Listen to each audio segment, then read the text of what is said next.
with the recent news coverage on the 50 million is that there was a recommendation from an advisor that if you were to win a serious amount, put it in a 6-month term deposit straight away to basically give yourself that like downtime. Cool off so period. That, so you don't make any short-term like panicked, really like emotional. me answering that question. Yeah, I was like, and it's like maybe, that's a great idea. Like, I don't know, take $20,000 out and then put the rest aside, and then you can kind of blow your 20K on some fun stuff or a little holiday or doing some shopping or whatever. Yeah. But then you force yourself to have some downtime to really like cool off. Yeah. And then also if you do have people coming out of the woodwork to come and ask you for financial favors, you've got a genuine reason to be like, I don't even have access to the money right now. So come back in 6 months.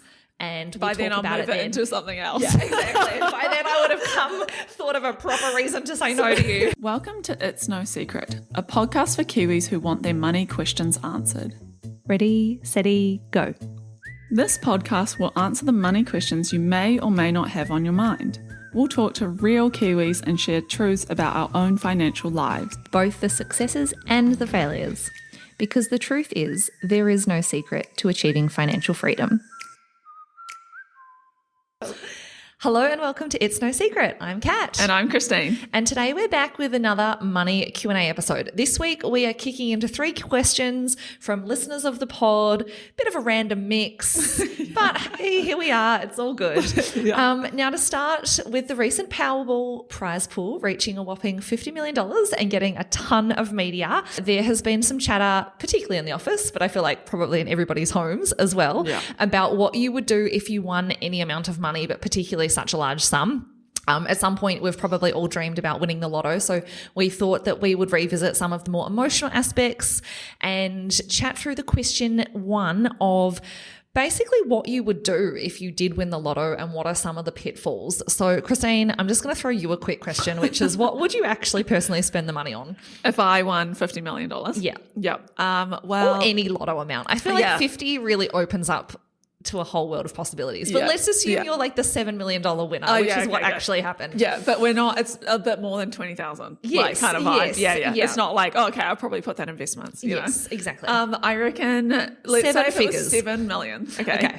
I would definitely do something fun first. Okay. Just to like, First? Oh, maybe not first, but that was the first thing I thought of. I'm like, there needs to be a little bit for me. I won't critique it as you're saying. Continue. Go. I don't know, maybe like go on that trip that we were talking about in the latest Money Moments episode or something. But I mean, obviously I'm going to invest the majority of that in some form. I think I'll probably buy a property. Yeah. Because, maybe that's like 1.5 mil or, that amount. And then I'd probably live mortgage free. Yeah, that would be nice. Yep. Although, is it expense free? No. And then I would probably put maybe another, I don't know, what's that? The 2-3 mil in index funds probably, because I don't really need to be a property mogul. Like I don't need to leverage. And then I would probably, have to say I'd gift some, but I wouldn't gift it in dollar amount. I would buy the asset for the person. Interesting. So she's only gifting rent. Assets. Yeah. Or like pay rent or something that's like, I'm going to help you out, but I'm not going to give you cash because I don't want you to spend it in your way. I'm going to spend it on your behalf for you because I feel like I want to make the responsible decision. Interesting. Yeah, do you know what I mean? Though, like maybe I could pay off my sister's mortgage or my mum's mortgage or invest some money for Annie, which is my sister's kid, stuff like that. And then what else would I do? Yeah, probably a bit of fun, like maybe upgrade the car, those kinds of things. Yeah, go shopping spree, and then maybe I think I probably You've basically used all the money now. Yeah, some of it is investments and in your new house, but you've used all the money. I think I'd probably also maybe like invest in some businesses, so do some super high risk stuff. Of like find some entrepreneurs and be like, I'm going to back you. Okay, so question: why are you doing high risk stuff? Is it because you're like this is free money? Well, I think if I'm going to try to be responsible with like 80% of it or 90% of it, then it's like the core satellite. You can have some satellites. Good justification. Yeah, totally. For you. What about you, Kat? What are you doing with it? I will tell you in a second, but I feel like I just want to say this really makes me highlight the whole, like, what are the common mistakes that people make when they come into a big sum? Because I feel like you didn't make any mistakes, but the thing that catches people out is they like if you tallied all of those things that you want to do up, you would run out of $7 million super fast. Yeah, maybe. You know, in a good way. Yeah. But I invested the majority of it. Yes. Yeah. Well, but I don't reckon you'd even invest the majority of it, because once you buy a house for like 1.5 mil, which is probably not even enough for you to buy like your forever home. No. You know, like you're buying a like 2 or 3 better 1 bath, like smaller place in Auckland. Plus then you pay off like, let's just assume, I don't know your sister's financials, but let's assume you pay off like close to $1 million of mortgage for her. No, it's more like 400-500. Okay, well, let's say we'll pay off like 500K and then we'll pay off 500K for someone else. Sure. Okay, we're at 2.5 million. So you've got like 3.5 left. Yeah. And then you want to invest 3. Yeah.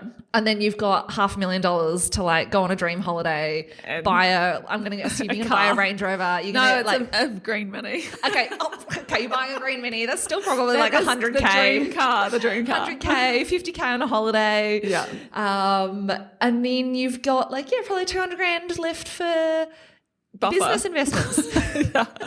Split it in 450K each. But this is the thing. It's like, but also I'm not quitting my job at this point. So I'm still going to have an income and we still have assets. You've got the 3 million invested. Yeah, that's fair. Yeah. But just I think to it's one of defend those my ideas. I think they're great ideas. They're great ideas. But I guess what the challenge that people have is like, you can see very quickly how without some kind of discipline or like a very clear idea, it would be really easy to like go through that money quite quickly. Yeah. And you've made a great call of like still investing $3 million of it. Yeah. But I think people often think like, it's not even half though. See, this is kind of my point, which is where Luke and I have hotly debated this in the past of, oh yeah. And I mentioned this to you guys. It's like a casual walk, like a nature walk always. And you're like, let's dream. Every time we walk past the dairy and they have the signs up about like what the Lotto jackpot is, we will talk about like, oh, what would you do if you won this? And nice.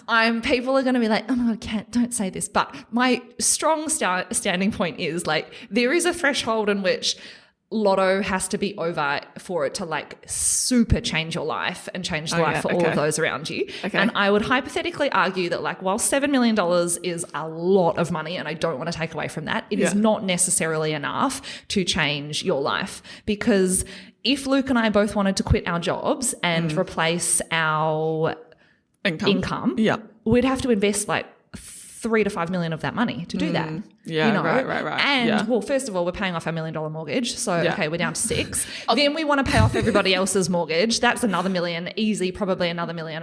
Like, and when I say everybody else's, I mean like mums, residual. Sister, exactly. Residual on mums, brothers, sisters. Luckily, Luke and I only have one sibling each. So narrows down the pool. But you have a bigger family. Therefore, it becomes harder. Yeah. Or maybe you want to buy those people a house if they don't own a property. We would also probably want to upgrade our property. So then I'm like, okay, if we did that, we're spending $3 million. So that's my 7 already gone, basically. There's no holidays in there. Oh, God, no. And then if you did want to quit your job, like, you know, off a 4% return to get like 200K pre-tax, you're investing $5 million. Well, yeah. Right? There you go, And that's the kind of, it's like, if you want it to be truly life-changing, you have to be super disciplined about that stuff. And I mean, not necessarily saying that everybody should just quit their job and then become like potentially I feel like you'd probably get bored. Yes, exactly. But I think it's certainly one of those things, particularly with like where house prices are in Auckland. If you're in a like central city area, you know, you can very quickly use the money on property and other things. So do you know what? I'm actually kind of surprised that you said that you pay off your mortgage. I would. You would? You wouldn't like... No. Okay, I'd be entirely debt-free and just wouldn't bother. Yeah, nice. Okay. Yeah, I'd pay off my mortgage. I'd keep our current house. Yeah. And like rent, or probably not rent it out. I mean, if you've got money, I'm like, fuck it, I'm not going to rent it. I'll just let mum and dad stay there. When like have it for friends. Yeah. You know, what's the point of being rich if you can't do nice stuff? So do that. And then... Yeah, but then I definitely like we would have to upsize a house. And to upsize a house in Mount Eden, like for something materially like better 3 mil or more, I reckon we would be upwards of 3.5 to get a 4-bedroom, like 2-bathroom, backyard, maybe a pool. I mean, if I'm going to win if I'm winning $7 million, I want a pool. But we have to pay standards. But don't forget, we're paying off everyone else's mortgage, right? Well, we are. And see, to your point about like how would you help out family, I think that would probably be my thing. Is I would. When Luke and I have talked about it, I'm like, I'm pretty okay with paying off people's mortgages, but not necessarily so much like giving them. I wouldn't give people lump sums of money. Yeah, no, neither. No. Yeah, I am. In the I same would camp, let them potentially like have some kind of income stream or distribution from the pool of money nice. that is invested, but that would obviously be like, or, you know, do the things where it's like, hey, we want to go on holiday and we'll like pay for something. Exactly, pay for people's airfares and that kind of stuff. Yeah, nice. So, yeah. But I mean, I guess at the core of it though is that it could, whilst maybe it's not the like 50 mil, it will still definitely significantly improve your financial situation 100%. currently. And it right? does give you the opportunity to not flexibility. work. Yeah. I think the caveat with that is like people perhaps don't appreciate that if they truly want it to be the life-saving or changing thing where they then don't have to work, you have to invest that money or like really put a vast majority of that money to work. You can't, as we've talked about, invest it in your house because you can't sell a bathroom to fund your retirement. Exactly. And like, well, it's not ever. I'm in a really long-term retirement now. I'm retiring at the age of 34. Yeah, true. Years and years and years and years. How are you going to fund 50 years, 60 years? Yeah, take that 7 mil, divide it out, and then be like, is that even enough to live on for every year? Yeah. Exactly. So, I think that's where people potentially, you know, and they potentially get into trouble, particularly if you've not invested before and then you're right back into the square one of like, investing a materially large sum of money, having not invested, people can be open to like scams, shit advice, like all the things, family and friends telling them like, do this, do that, you know, invest in this property, invest in my business, like all that kind of stuff. Ooh, just so yeah. Which leads you on to my second question of like, if you had a sudden windfall, would you tell your friends and family? And maybe we can expand this to like, even if, I mean, I was about to say inheritance, it'd be a bit hard to not tell your family. But let's say you had a like long distant relative that you'd never known about, and then all of a sudden one day you were the only person written into the will and you inherited $2 million. Like, would you tell your sister? Oh, I think, yeah. She's really stressed. Yeah, I'm like, what would I do? I think I probably would tell my immediate family, but I wouldn't be like shouting it out from the rooftops and probably telling like extended friends and things, because you just don't want to become like the bank of Lotto basically, right? True. Funny though, I don't know where I was reading this about this person who had worked really hard over time, built up an asset base, had like 3 houses or something, a really great investment portfolio, and they actively chose not to tell their family that they were in that financial position because their family had not come from that, like from wealth basically. And so they chose that, you know, they didn't want them to basically bludge off them and have this perception. Come to them with requests. And then just maybe like you change your view of like, oh, well, Christine can shower me this and because you have money there, you know, like, and I was like, that's quite an interesting way to think about it. What would you do? I think it depends a little bit on the amount of money because if I won $7 million, I wouldn't be able to hide it.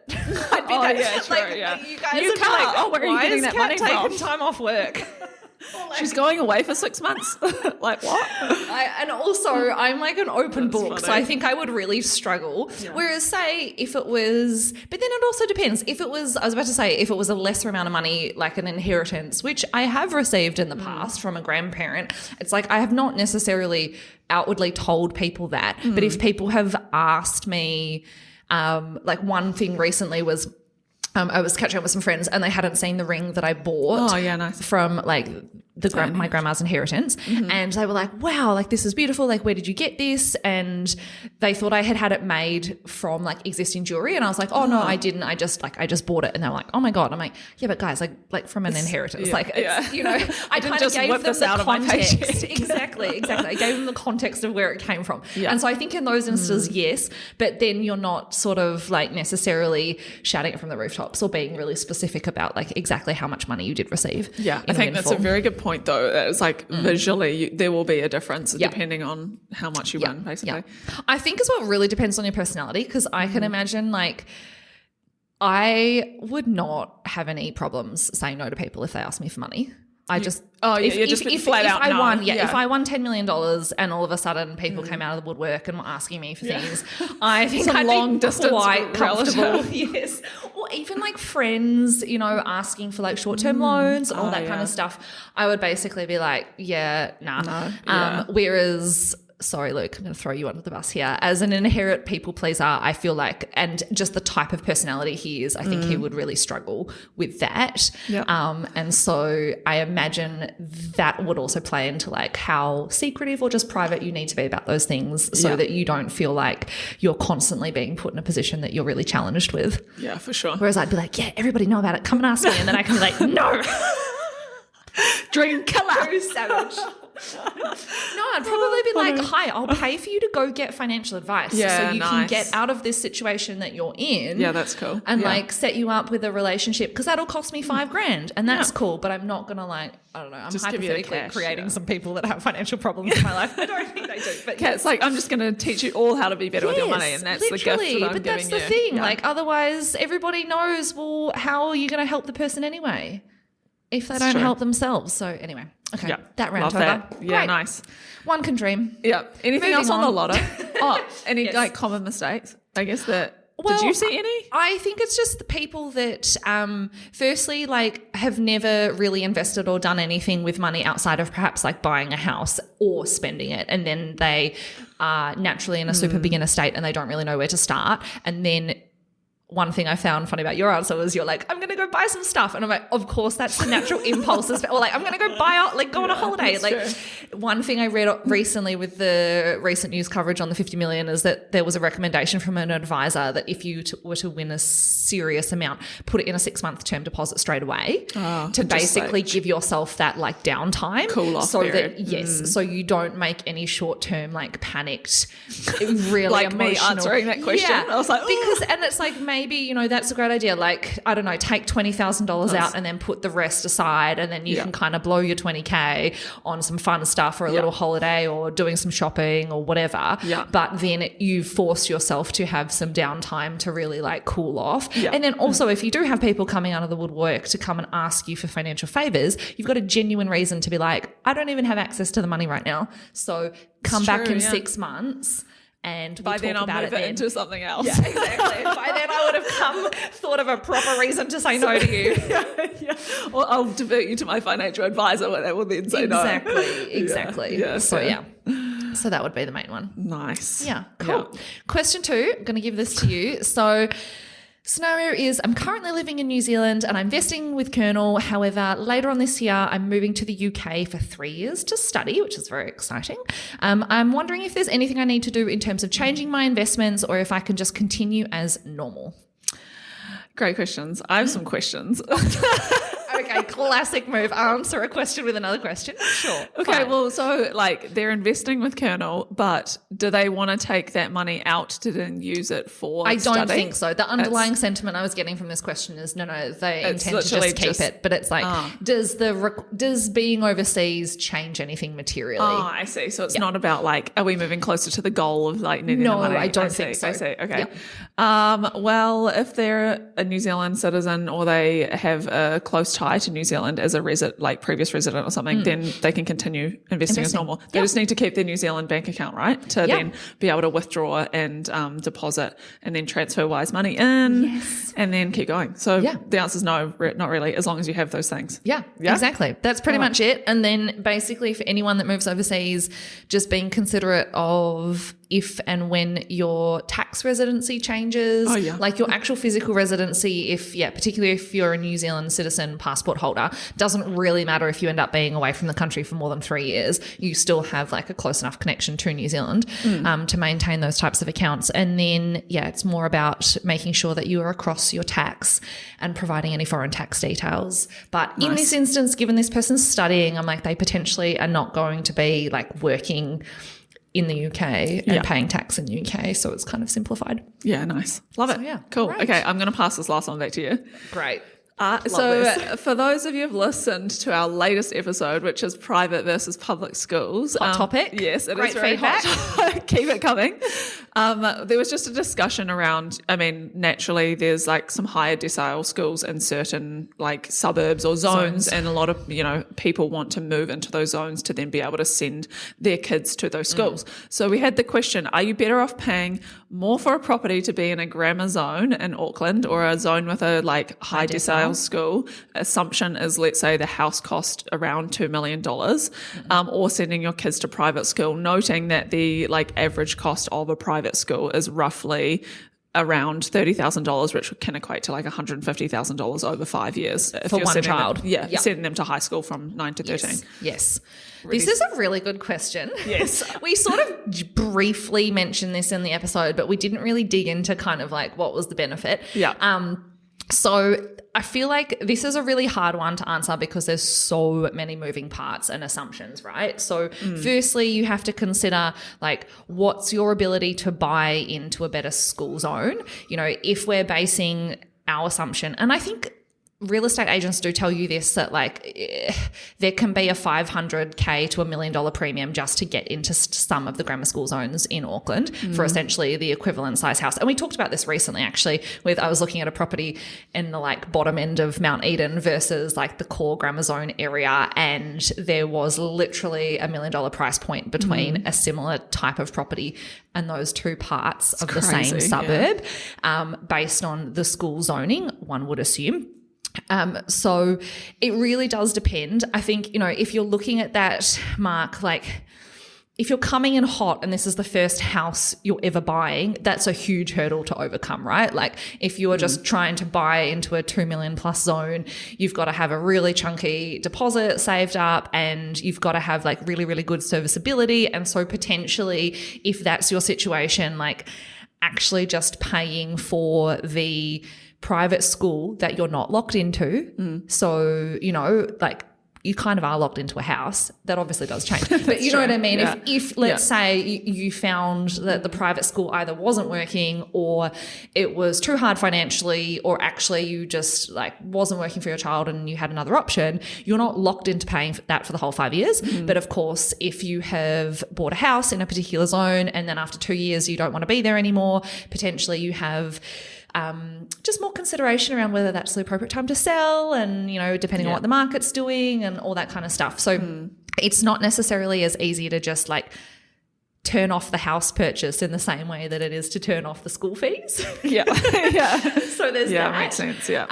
But if we're kind of also looking at it from a pure numbers point of view, like let's assume you've got 2 children and it's, as you mentioned, $30,000 per annum per kid, over 5 years, $60,000 per child, $300,000 total roughly just for tuition. That's a reasonable amount of dough.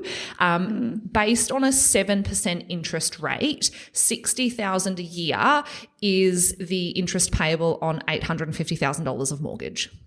Now, of course, that's only interest and you'll be paying like principal as well. Yeah. But I just thought that was a good comparison point around like, well, $60,000 a year is not going to buy you a $2 million home. So there is that trade-off. That's where it's like, well, it's not a black and white switch between. You still need a reasonable sum of capital and deposit and potentially equity from a prior purchase to then get into a school zone. And I think that's why, having seen a few people in the area that we are, because we are in a pretty hotly demanded like grammar school zone, having people that sort of buy into like the fringe of those suburbs, say when their child is at primary school, and go to the local primary school and then work towards obviously hopefully getting some equity in their house, paying down their mortgage, maybe saving up some more in like the goal to kind of leapfrog into the middle of the suburb where there is like the grammar zoning space, or the bigger zoning space as well, and doing that kind of in advance. Because the other challenge with it is, let's say you don't have any forward planning and you do want to send your kid to a particular zoned school. You don't want to be a forced buyer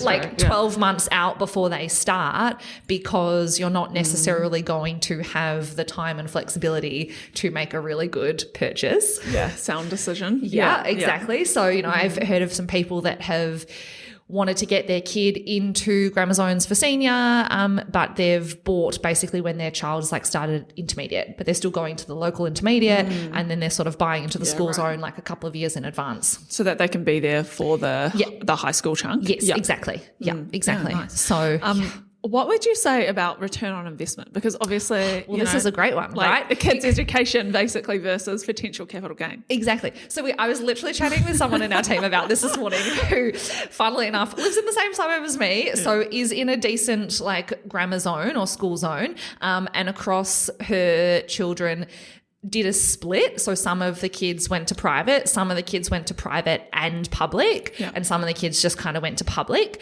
And she said to me personally, after having listened to the episode the other day, she was like, Kat, I think you guys should just try and stay where you are and put all the money into like getting a great property and not do the private school thing, and just plan for the like public school in a good zone scenario, and make that your like number one plan, and then have your backup plan as needing to opt in to private school if you were to find that any of your children had like learning challenges that then meant that environment would suit them. But she was like, put the money in your house. You're going to get the return on investment as opposed to necessarily like, are you going to get it? You maybe can't like see in writing whether there's 300K return on investment on 2 children. Like maybe not, you just don't know. And so, that was kind of her thinking. Well, was the thinking because like purely from numbers, or was it like what, is there any other context? I think it was a little bit to do with, she just felt that,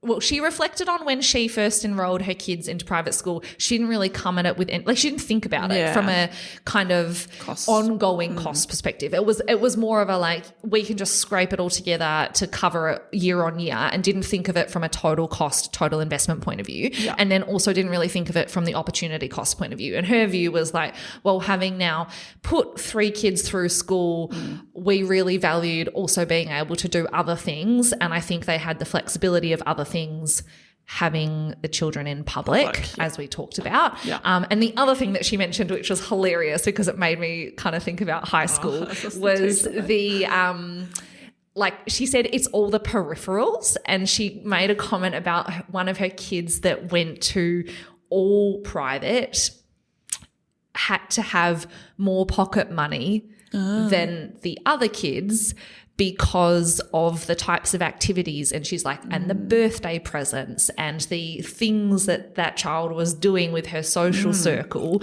every weekend. And she's like, it was that kind of stuff that also adds up that you don't factor into it, that became less apparent when that child and the other kids, moved to public. Yeah, right.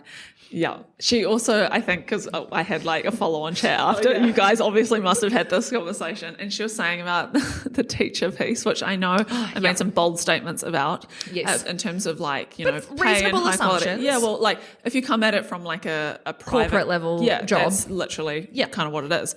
But she said that she was talking to the daughter that went to both, so who started at private and then went to public, and she said like, were the teachers better at one? She's like, she's like, Mum, they don't go to special teacher schools.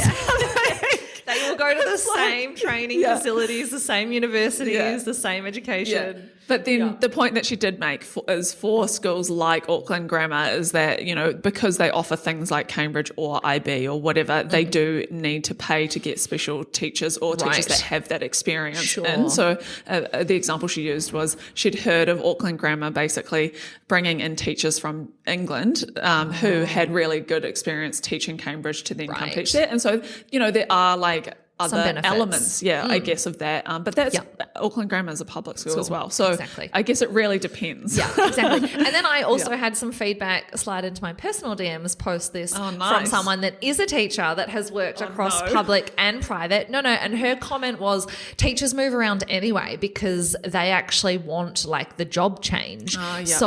She's like, there's no real kind of like consistency that once you're in the private school sector, you only stay there. chances are they move around between the sectors and types of schools anyway based on their personal requirements, their job challenges, that kind of thing. So she's it's basically like private as well. Yeah. Like so she's like, the quality of teaching thing, you basically end up getting the same. Yeah. Okay, good. So yeah. Glad to debunk that myth. Yes. But yeah, I think the property thing is just really interesting because it fits into a much bigger piece and a much bigger kind of planned piece. I would say as well, like, my kind of gut feel is, well, going through the decision point of trying to buy a property to be in a certain school zone, you're going to go through a ton of like financial checks and balances and hoops, right? You're going to be working with a broker. You're going to be making sure you can afford it. You're going to be setting your lifestyle up in a way that perhaps people don't do the equivalent to just send their kids to private school. They just kind of enroll them and then like on you go. Hope for the best that it works out over the next 5 years. Yeah. And so there's an element there that I really like because the flexibility. Yeah, and the fact that you're kind of maybe doing a little bit more planning and checking through some stuff. But yeah, it's certainly no hard and fast rule or like blanket answer. I think that suits people. I think it's really based on who you are, what your situation is, what you value. Totally. And all on the flip side, just to counter, I hear like $300,000 and I'm like, that's a house deposit. Yeah. So it is truly what is important to you and all works with your lifestyle. So yeah, exactly. Love it. Yeah, fun topic. Yeah, so good. Keep the questions coming at It's No Secret NZ on Instagram. We are loving the chats. Loving the chats. And we will see you next week. Bye.